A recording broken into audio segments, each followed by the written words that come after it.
Pada kali ini kita akan membahas tentang motivasi kerja. Motivasi kerja adalah suatu proses di mana kebutuhan-kebutuhan mendorong seseorang untuk melakukan serangkaian kegiatan yang mengarah ke tercapainya tujuan tertentu. Tujuan yang jika berhasil dicapai akan memuaskan atau memenuhi kebutuhan tersebut. Misalnya, rasa haus, kebutuhan untuk minum, menyebabkan kita tertarik pada air segar. Jika kita tidak haus, kita akan bersikap netral terhadap air. Kemudian yang berikut yaitu aspek-aspek yang mempengaruhi motivasi kerja. Yang pertama yaitu sikap disiplin. Sikap disiplin ini tuh sangat penting di dalam dunia kerja. Karyawan yang memiliki sikap disiplin itu biasanya lebih teratur dan cepat menyelesaikan tugas mereka. Kemudian yang kedua yaitu imajinasi dan daya kombinasi untuk inovasi. Kemampuan untuk berimajinasi dan mengkombinasikan berbagai ide itu sangat terpengaruh terhadap inovasi di tempat kerja. Karyawan yang kreatif dapat menemukan solusi untuk tempat kerjanya jika memiliki suatu masalah. Yang ketiga yaitu rasa percaya diri. Rasa percaya diri adalah kunci sukses dalam bekerja. Karyawan yang memiliki rasa percaya diri tinggi cenderung lebih berani mengambil tantangan dan berani berbicara di depan orang lain. Mereka juga lebih optimis dalam mencapai tujuan. Ketika seseorang merasa yakin dengan kemampuannya, motivasinya untuk bekerja lebih meningkat. Kemudian yang keempat, kemampuan bertahan dalam tekanan kerja. Dalam dunia kerja, seringkali kita akan menghadapi yang namanya tekanan dan stres. Karyawan yang bisa bertahan dalam situasi tersebut itu sangat berdampak bagi kinerja mereka dan juga dalam mempertahankan motivasi kerja mereka agar mereka dapat mencapai tujuan perusahaan atau tempat kerja mereka dan juga dapat bekerja secara optimal dan bisa menyelesaikan tugas mereka secara tepat waktu. Kemudian yang kelima dan terakhir yaitu rasa tanggung jawab. Rasa tanggung jawab terhadap pekerjaan membuat karyawan lebih berkomitmen. Ketika seseorang merasa bertanggung jawab atas hal tersebut, mereka akan bekerja lebih keras untuk mendapatkan hasil yang baik. Rasa memiliki terhadap pekerjaan ini dapat meningkatkan motivasi intrinsik, sehingga mereka merasa puas dengan apa yang telah dicapai. Selanjutnya akan dibahas oleh rekan saya. Pada motivasi kerja juga terdapat teori-teori motivasi. Apa sih teori-teori motivasi? Jadi, teori-teori motivasi adalah berbagai konsep dan perspektif yang menjelaskan tentang apa yang mendorong seseorang untuk berperilaku dan bertindak. Teori-teori motivasi ini sangat penting loh untuk dipahami, terutama dalam konteks dunia kerja dan organisasi. Teori-teori motivasi ini terbagi dalam dua bentuk. Yang pertama adalah teori motivasi isi, dan yang kedua adalah teori motivasi proses. Dengan memahami teori-teori ini, kita dapat lebih efektif dalam memotivasi orang lain, terutama dalam konteks organisasi dan dunia kerja. Pemahaman ini akan membantu kita menciptakan lingkungan kerja yang lebih produktif dan membangun tim yang highly motivated. Yuk, simak penjelasannya. Yang pertama adalah teori motivasi isi. Teori motivasi isi adalah teori yang menekankan pada apa yang memotivasi seseorang, bukan pada bagaimana proses motivasi tersebut berlangsung. Terdapat beberapa teori motivasi isi yang terkenal, di antaranya adalah teori hierarki kebutuhan Maslow. Teori ini dikemukakan oleh Abraham Maslow yang menyatakan bahwa manusia memiliki 5 tingkatan kebutuhan. Yang pertama adalah kebutuhan fisiologis, kebutuhan rasa aman, kebutuhan sosial, kebutuhan harga diri, dan yang terakhir adalah kebutuhan aktualisasi diri. Maslow berpendapat bahwa manusia akan termotivasi untuk memenuhi kebutuhan yang lebih rendah terlebih dahulu sebelum beralih ke kebutuhan yang lebih tinggi. Yang kedua adalah teori 2 faktor Herzberg. Teori ini dikemukakan oleh Frederick Herzberg yang membagi faktor-faktor yang mempengaruhi motivasi menjadi 2, yaitu faktor motivator dan yang kedua adalah faktor hygiene. Menurut Herzberg, faktor motivator dapat meningkatkan motivasi kerja, sedangkan faktor hygiene hanya dapat mencegah ketidakpuasan kerja, bukan meningkatkan motivasi. Yang ketiga adalah teori kebutuhan dari McClelland. Teori ini dikembangkan oleh David McClelland yang menyatakan bahwa manusia memiliki 3 kebutuhan utama, yaitu kebutuhan berprestasi, kebutuhan berafiliasi, dan kebutuhan kekuasaan. Pada intinya, setiap orang memiliki kombinasi kebutuhan yang berbeda-beda dan hal ini akan mempengaruhi motivasi dan perilakunya. Setelah kita membahas teori motivasi isi, selanjutnya akan kita bahas teori motivasi proses. Dan selanjutnya adalah teori motivasi proses. Teori motivasi proses itu sendiri terdapat 4 teori. Yang pertama adalah teori pengukuhan. Teori pengukuhan adalah teori yang berhubungan dengan teori belajar operan dari Skinner yang mempunyai 2 aturan pokok. Aturan yang pertama adalah aturan pokok yang berhubungan tentang perolehan jawaban yang benar. Dan yang kedua adalah aturan pokok yang penghilangan jawaban yang salah. Teori pengukuhan didasarkan oleh sebab akibat perilaku dengan pemberian kompensasi. Perilaku individu dengan konsekuensi positif cenderung akan diulang, sedangkan perilaku individu dengan konsekuensi negatif cenderung tidak diulang. Yang kedua adalah teori penetapan tujuan. Teori ini menjelaskan tentang hubungan antara tujuan dan perilaku, di mana teori ini dikemukakan oleh Edwin Long pada tahun 1968. Goal setting ini merupakan salah satu bentuk teori dari motivasi. Konsep dari teori ini adalah seseorang yang memahami tujuan apa yang diharapkan oleh organisasi kepadanya. Teori yang ketiga yaitu adalah teori harapan. Faktor yang menentukan harapan adalah harga diri, kepercayaan diri, pengalaman lampau yang mempunyai situasi serupa. Teori harapan menyatakan kekuatan seseorang termotivasi maupun giat dalam melakukan pekerjaannya, yaitu karena ada hubungan timbal balik antara apa yang diharapkan dan apa yang dibutuhkan oleh pekerjaan itu. Teori selanjutnya dan teori yang terakhir yaitu adalah teori keadilan, di mana teori keadilan ini dikembangkan oleh ada salah satu asumsi jika seseorang melakukan pekerjaannya dengan imbalan gaji, mereka memikirkan tentang apa yang mereka berikan kepada pekerja, apa yang mereka terima untuk keluaran mereka. Masukan yang dimaksud di sini yaitu seperti job pekerjaan, sedangkan keluaran yang dimaksud di sini yaitu seperti gaji. Keadilan juga kebajikan negatif, yaitu di mana kita menahan diri untuk menyakiti seseorang.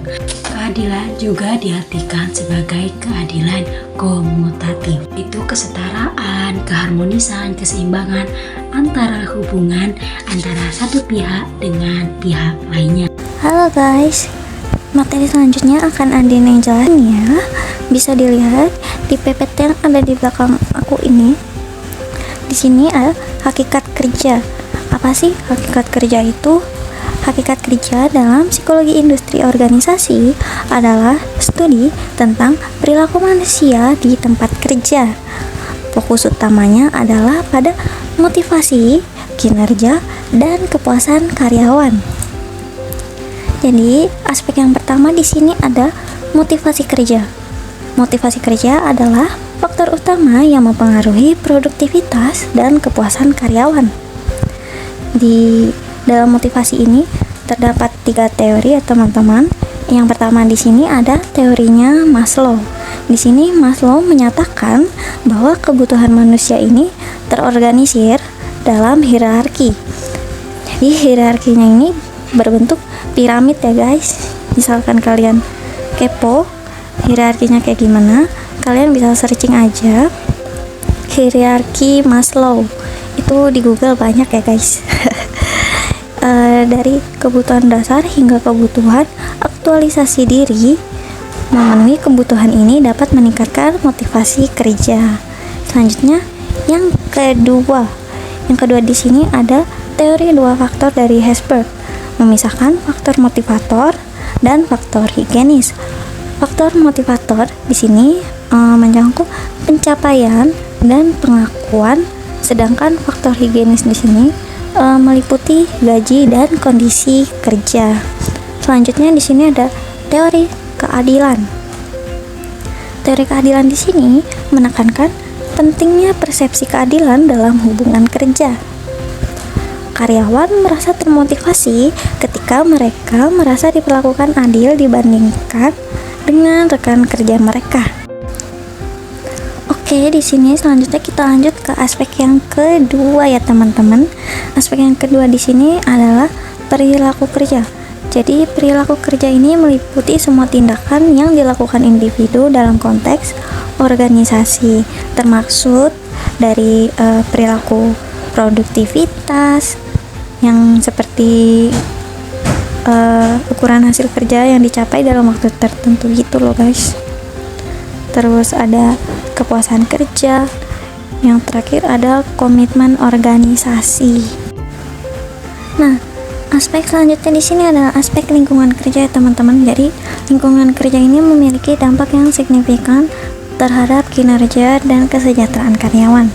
Lingkungan kerja ini termaksud dari budaya organisasi, desain ruang kerja, hubungan sosial. Jadi hubungan sosialnya ini kualitas interaksi antara karyawan dan juga hubungan antara rekan kerja gitu loh guys. Karyawan, rekan kerja, atasan, yang kayak gitu-gitu pokoknya. Selanjutnya di sini ada kesejahteraan karyawan. Jadi kesejahteraan karyawan ini mencakup aspek fisik, mental, dan emosional.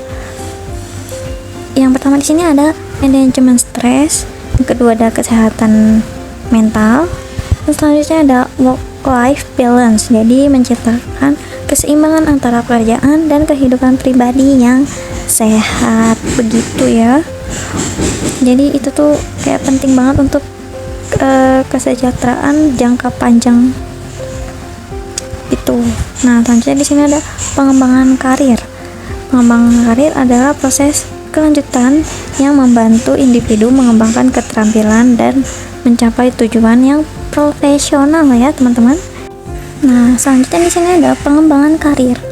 Pengembangan karir adalah proses berkelanjutan yang membantu individu mengembangkan keterampilan dan mencapai tujuan profesional. Seperti contohnya ini pelatihan dan pengembangan.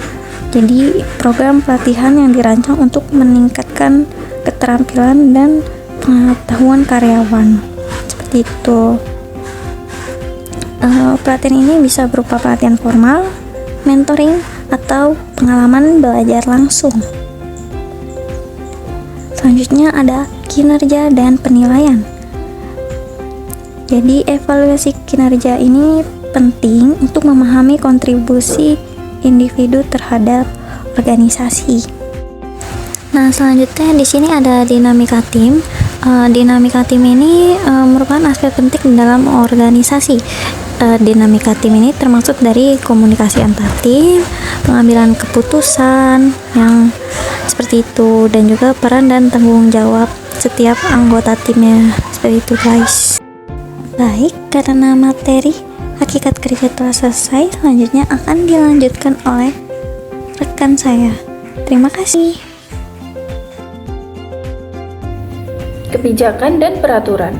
Kebijakan SDM yang baik adalah investasi jangka panjang bagi perusahaan karena dapat meningkatkan kinerja dan produktivitas karyawan.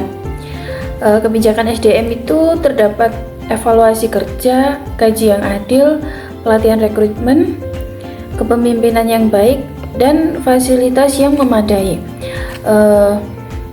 Evaluasi kinerja yang transparan dan objektif memberikan kejelasan mengenai ekspektasi perusahaan sekaligus memberikan kesempatan bagi karyawan untuk mendapatkan umpan balik konstruktif. Yang selanjutnya yaitu gaji yang adil. Gaji yang sesuai dengan tanggung jawab dan kompetensi karyawan dapat menunjukkan penghargaan terhadap usaha yang telah dilakukan oleh karyawan. Yang selanjutnya yaitu pelatihan dan pengembangan keterampilan. Pelatihan dan pengembangan keterampilan tidak hanya untuk meningkatkan kapabilitas karyawan, tetapi juga membuat mereka merasa perusahaan itu berinvestasi dalam pertumbuhan mereka. Yang selanjutnya yaitu rekrutmen yang tepat. Memastikan perusahaan mendapatkan individu yang sesuai dengan budaya kerja dan kebutuhan organisasi sehingga menciptakan sinergi dalam tim. Yang selanjutnya yaitu kepemimpinan yang baik. Memainkan peran penting dalam memberikan arahan yang jelas, memotivasi karyawan, serta menciptakan iklim kerja yang suportif. Selain itu, fasilitas kerja yang memadai seperti lingkungan yang nyaman, teknologi yang menunjang, dan kebijakan yang fleksibilitas dapat meningkatkan kenyamanan serta produktivitas karyawan.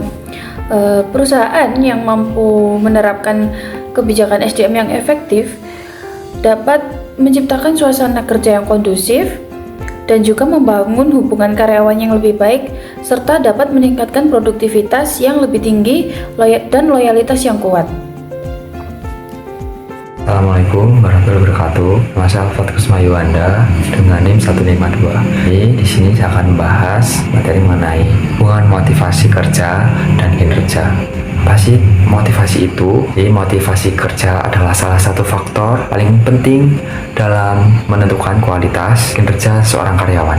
Penelitian menunjukkan bahwa karyawan dengan motivasi kerja yang tinggi cenderung memiliki kerja yang lebih baik dibandingkan mereka yang memiliki motivasi rendah. Mengapa hal itu bisa terjadi? Hal itu terjadi itu karena motivasi kerja adalah pendorong utama yang mengaruhi seberapa besar usaha orang dalam pekerjaannya. Motivasi dapat dianggap sebagai prediktor signifikan bagi karyawan untuk mencapai target yang diharapkan. Salah satu faktor kunci yang dapat meningkatkan motivasi kerja adalah penghargaan atas usaha yang telah dilakukan. Ketika usaha seorang karyawan dihargai, baik dalam bentuk pengakuan, insentif, baik dalam bentuk apresiasi, mereka itu akan merasa usaha mereka itu bernilai gitu. Jika hasilnya juga sesuai dengan harapan mereka, motivasi karyawan untuk terus bekerja keras akan meningkat. Juga dalam penelitian SEED pada tahun 2015 memberikan penekanan lebih lanjut. Pada hal ini, menurut penelitian tersebut, ada dua elemen utama yang berperan dalam meningkatkan kinerja kerja, yaitu pemenuhan kebutuhan individu dan lingkungan kerja yang mendukung. Ketika kedua elemen ini berjalan seiring, maka karyawan akan merasa lebih termotivasi dan mampu memberikan kinerja terbaik mereka. Jadi kayak di penjelasan kinerja ini adalah kita bisa menarik kesimpulan bahwa motivasi kerja, kemampuan, dan peluang adalah tiga elemen utama yang saling berkaitan dalam menentukan kinerja. Ketiganya tidak bisa berdiri sendiri. Motivasi yang tinggi tanpa kemampuan dan peluang memadai tidak akan menghasilkan kinerja yang optimal. Karena itu, organisasi harus memahami pentingnya mengukur motivasi karyawan. Dengan memahami kebutuhan dan preferensi individu, organisasi dapat menciptakan lingkungan kerja yang memadai, lingkungan kerja yang sehat, dan memberikan penghargaan atas usaha yang dilakukan. Juga, keseimbangan antara motivasi kerja, kemampuan, dan peluang ditambah dengan dukungan dari lingkungan kerja akan berkontribusi secara signifikan pada pencapaian kinerja yang optimal. Dalam jangka panjang, hal ini tidak hanya meningkatkan produktivitas karyawan, tetapi juga membantu organisasi mencapai tujuan strategisnya secara lebih efektif. Jadi itulah pembahasan tentang kerja dan kinerja. Terima kasih. Baik, saya akan menjelaskan pengukuran dan hubungan antara motivasi kerja dan kinerja. Hubungan antara motivasi kerja dengan job information bisa dijelaskan menggunakan rumus sederhana, menggambarkan bagaimana tiga faktor utama yang bekerja sama. Yang pertama yaitu kinerja atau job information, merupakan hasil interaksi antara motivasi kerja. Terus kemampuan, abilities. Yang ketiga yaitu peluang atau opportunities. Nah, ini dapat dibagi menjadi rumus, yaitu kinerja sama dengan motivasi kerja dikali dengan kemampuan dan peluang. Dengan rumus ini juga, jika salah satu faktor tersebut rendah atau tidak ada, maka hasil untuk kinerja akan rendah. Sebagai contohnya, jika seorang karyawan memiliki motivasi kerja rendah, meskipun ia memiliki kemampuan atau peluang yang baik, dengan kinerjanya tetap tidak optimal, ini menggambarkan bagaimana ketiga faktor tersebut saling bergantung. Salah satu lainnya adalah dalam pengaruh job information. Sebaliknya, jika seorang karyawan memiliki motivasi yang tinggi, tetap tidak memiliki kesempatan atau peluang untuk menerapkan kemampuan yang dimilikinya, kinerja juga akan rendah. Contoh lainnya adalah ketika seorang karyawan tidak memiliki kemampuan yang diperlukan meskipun motivasi dan peluang yang tersedia, hasil kinerja tidak akan optimal. Rumus ini mempertegas pentingnya keseimbangan antara motivasi, kemampuan, peluang dalam menentukan kinerja seseorang di tempat kerja. Motivasi kerja seseorang dapat dikelompokkan menjadi dua tipe, yaitu proaktif dan reaktif. Motivasi kerja proaktif biasanya dihasilkan kinerja yang lebih baik karena individu tersebut secara aktif mencari untuk mengingatkan kemampuan dan menemukan peluang untuk mengoptimalkan kemampuannya. Sedangkan individu atau motivasi reaktif cenderung menunggu dorongan eksternal atau instruksi untuk bertindak. Menurut teori McGeorge mengilustrasikan ini dengan tipe X dan tipe Y, di mana tipe X memerlukan dorongan eksternal untuk bekerja, sementara tipe Y bekerja dengan motivasi intrinsik dan cenderung mengambil inisiatif sendiri. Sekian, terima kasih.